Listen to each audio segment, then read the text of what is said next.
I and everyone at Constant Contact have mad, crazy love for small business. We love you, we adore you. It's what I used to be. I used to be a small business owner. I used Constant Contact and my business got really big. Hint, hint. So I speak at a lot of SCORE events. And I knew that I was going to get invited back to do one. Because the last one I did, some of you were probably there, it was off the charts fantastic. The people loved it. At the end, they were shouting my name, asking for more. No, it's true. They were chanting. They were, more Ron, more Ron, more Ron. So I'm back to do more. All marketing today that's successful is engagement marketing. Engagement has changed. It used to be an eye-to-eye conversation. Today, a Facebook like has real engagement, true, measurable, powerful engagement. And most of the tools tend to be social media tools, and they tend to be kind of mystical, kind of frightening. And when I go to events where people speak about social media, they make it so complicated. It doesn't have to be that complicated. They used to have these things called newspapers. And newspapers that have a letter to the editor. And the next day, someone would have a response to that letter. And the next day, someone would have a response to a response. So that's social media. Email is social media. It's original social. It's how you monetize other forms of social. So it's really not so mysterious. So we're going to knock a lot of this out. Now, first, I'm talking about social media marketing for your business. Social media is really neat. I mean, you can upload a picture of your dog doing a really cool trick. I just connected, I'm not making this up, with someone who I hadn't seen since college. And I finished grad school in 1981, so a really long time ago. Connected with, that was really great. That will not move the dial for your business. I'm talking about social media marketing, stuff to move your dial. So it's a little bit different. But that's what you're here for, right? All right. So over the last 20 years or so, I was an email marketing pioneer, and the press has been very kind to me. They've said a lot of nice things. But what they leave out, and what a lot of you might not know, is that I am the person who invented social media. This is true. In 1964, I was tweeting on paper. This is before Al Gore invented the internet. It's before we had wireless or laptops or iPads. I was tweeting on paper in 1964, and I know some of you are skeptical because you're small business owners. You're not naive. I brought photographic evidence. That is me in 1964. OMG, rode my bike around the block today. All right, so I photoshopped that, I confess. But that is really me in 1964. You're thinking, oh my gosh, he's so serious. What is he going to do? He's going to be either a serial killer or a marketing guy. Aren't you lucky that it turned out this way? Yeah. So right away, I have best practices for you. It'd be really smart to follow me on Facebook and Twitter as a best practice. My handle is my name, Ron Cates. Now, so the real best practice is, how many of you don't have a Twitter account yet? How many of you don't have a LinkedIn account? All right, so look, if there's a social media platform you've heard of, if you've heard of it, they're all free. So go out tomorrow or tonight. If you only do one thing from this, register for any social media platform you've heard of, because I want you to capture your name or your business name before it's taken by someone else. How many of you have tried to register a .com in the last 3 years? Pretty difficult, right? Because every word, they're all taken. Don't let that happen to you. I learned the hard way. My street name, the name everyone knows me by, Gangsta666, was already taken. I had to use my real name, and I don't want this to happen to you. Oh yeah, so I don't want to spend an hour talking about how to set up your Facebook page. I want to go higher level so you know how to market using any kind of social platform. If you want those detail things, we've created a site that's free for anyone. You don't have to be a Constant Contact user. It's called socialquickstarter.com. It answers all those questions. Usually through little short videos or screen captures. I think it's an excellent tool. So that'll help you get through all those things. And then tonight, we can talk about how to market, not how to set up a Twitter account, because this will explain that for you. Why social and what is social? Everyone has an opinion, a way of explaining it. Here's mine. I live in Phoenix, Arizona.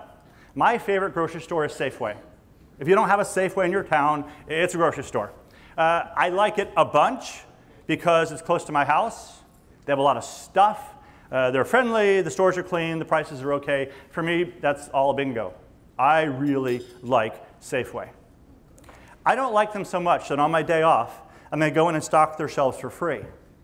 Now, there used to be nothing I could do, even though they turned me into a fan. There's nothing I could do between doing literally nothing and doing something that extravagant, which will never, ever happen. Social has changed that. I can now go talk about them on my social network. The most I could have done for Safeway before this, maybe I was at a party. And because I go to incredibly dull parties, maybe there's a group of people, a circle, and what are they talking about? Grocery stores. And I'd go up and go, oh, let me tell you about why I like Safeway so much. What are the chances of that happening? Slim. And how many people could I impact? Like 3, 4, 5, 6? Social is that cocktail party on steroids. Okay, it's more powerful than that. It's that cocktail party on the stuff Lance Armstrong was using. The reason social has taken off, even though it's digital, I think it's ironic because it's a bit of a backlash to our digital age. We don't know our neighbors' names anymore. We buy from the cloud. Stuff arrives to us, digitally in an email. We want to connect with something real. We want to connect with a real person. Small business is perfect for this. What is the persona of your business? What language would it use if it was a person? And that's how you can start to communicate via social and email. Digital is entirely different than print. Sure, print stuff is your traditional marketing tools. When it comes to social, which includes email, you're going to talk in your own voice. You're going to write in your own voice, the same as if you were talking to somebody else.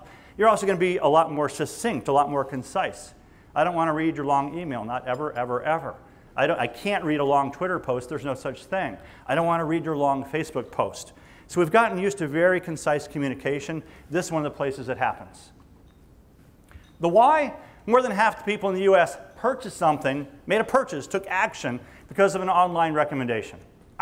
I don't think I have to spend any more time telling you why. More than half the people in the United States bought something based on an online recommendation. 14% of us trust ads, 78% of us trust a consumer recommendation, even from a stranger. We've become very smart consumers. We know that traditional marketing exists for one reason, and it's to sell us something. We tune it out. How many of you have a TiVo or DVR? 92% of you don't see the commercials. You fast forward through them. When was the last time you read all the ads in a newspaper?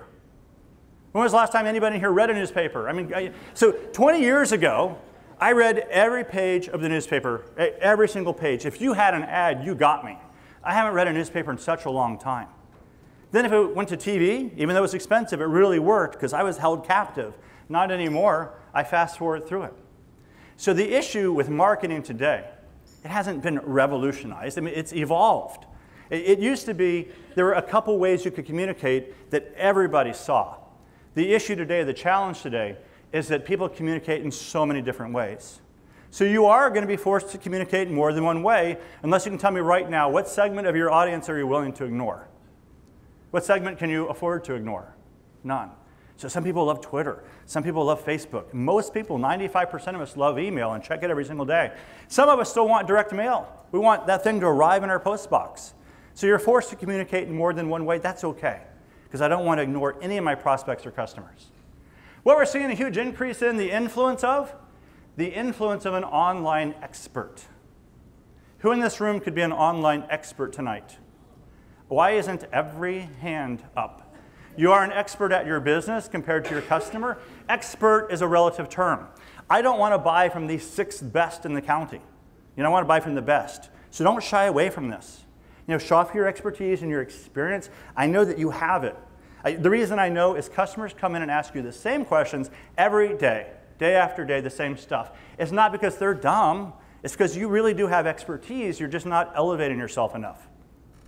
I did this subject line, email subject line seminar, and I had someone stand up. Okay, what do you do?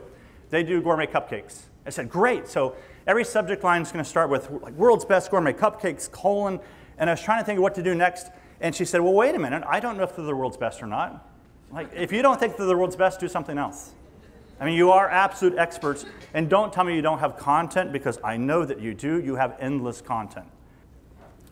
What's the return on investment for Facebook? What's the ROI? I can tell you everything about email marketing. Most studies say it's around $44 for every dollar you invest. It's pretty exciting.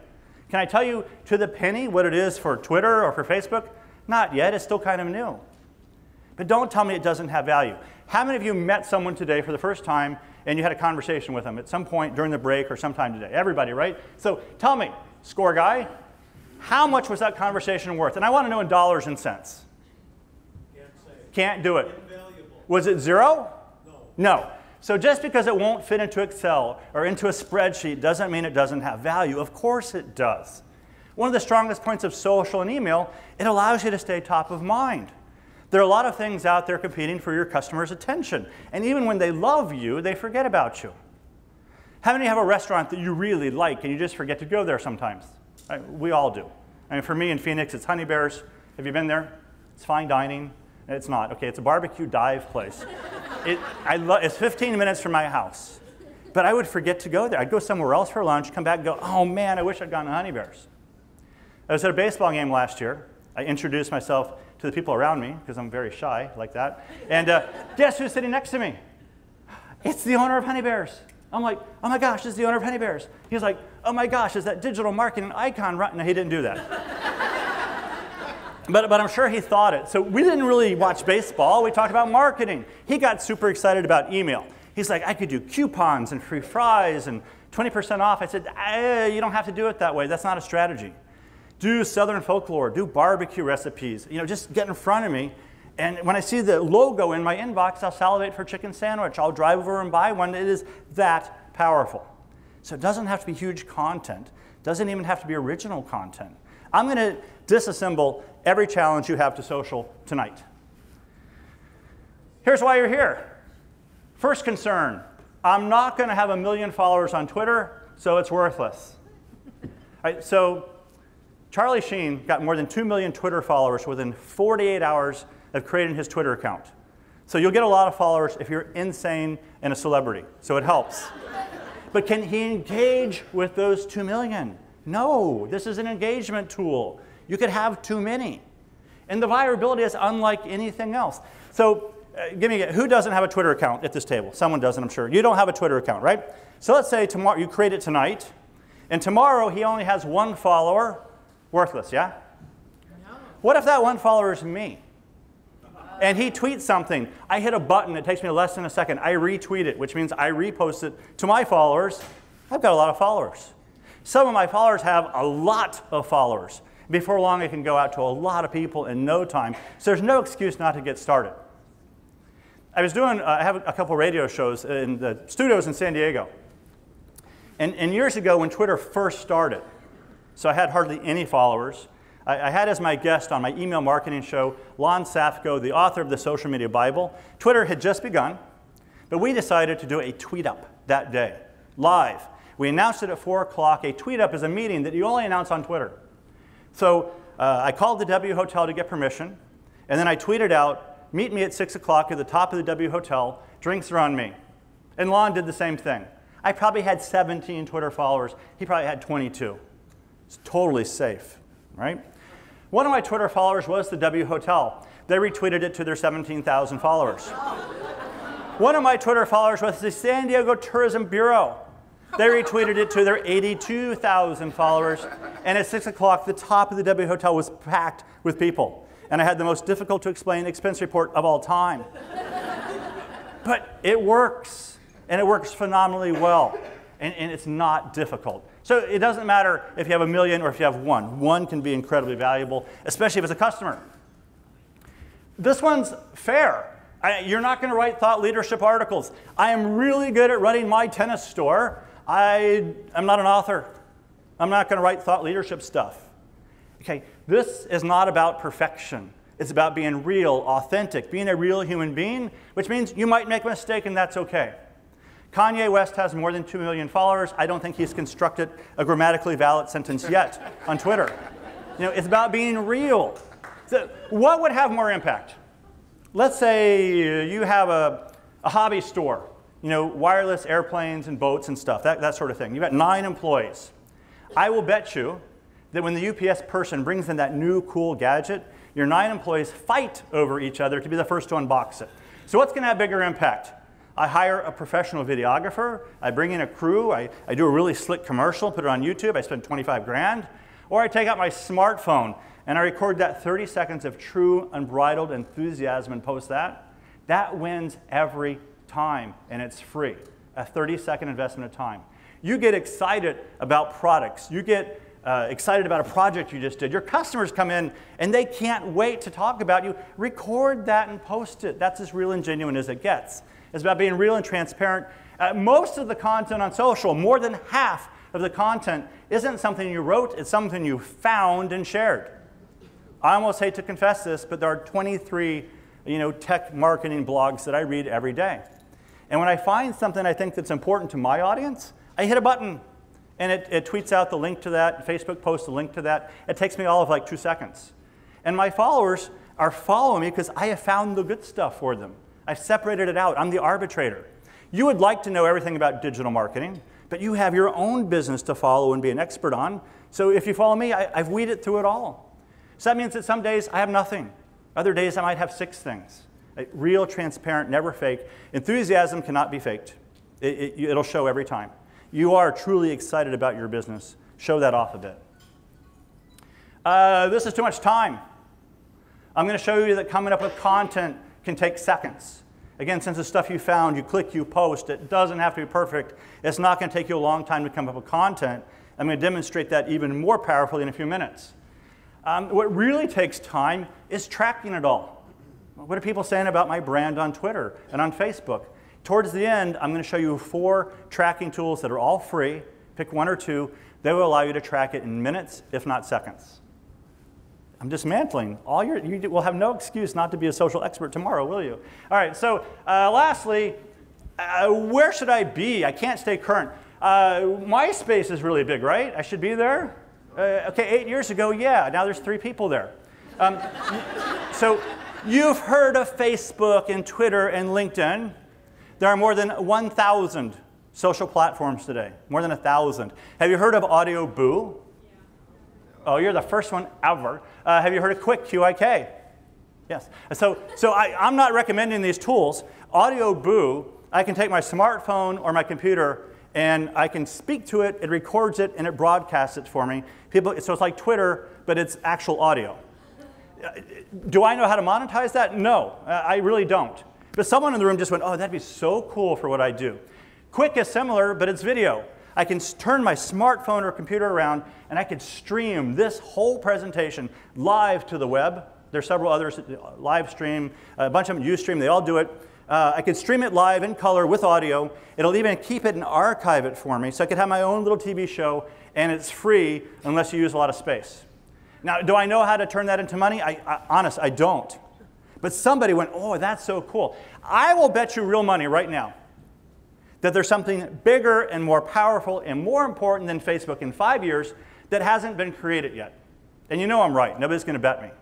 So wait a minute. Should you wait till that comes out and the dust has settled? Of course not. That's like saying, I'm not going to get a laptop today because there's a better, cheaper, more powerful one coming out in 2 months.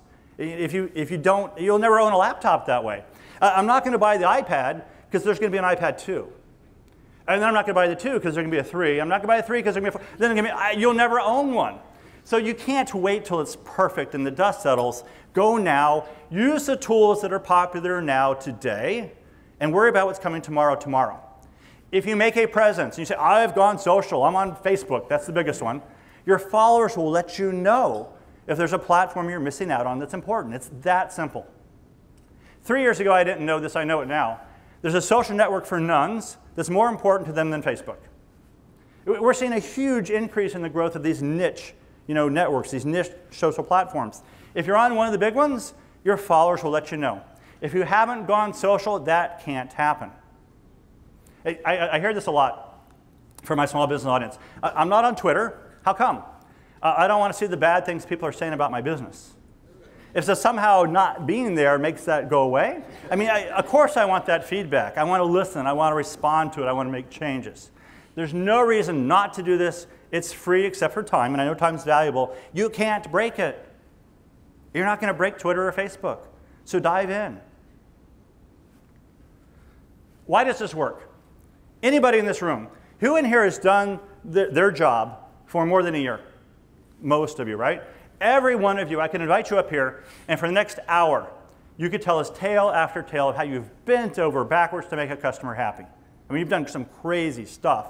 Sam's Club, you probably have stories that you swap, like, well, yeah, we took this thing back, the guy used it for 10 years, and that's okay. We made him happy. Right? You could have stories of stuff you did to really make a fan out of a customer. I think you should monetize that. I think you worked really hard to convert them to a fan. They're now ready to become advocates on your behalf.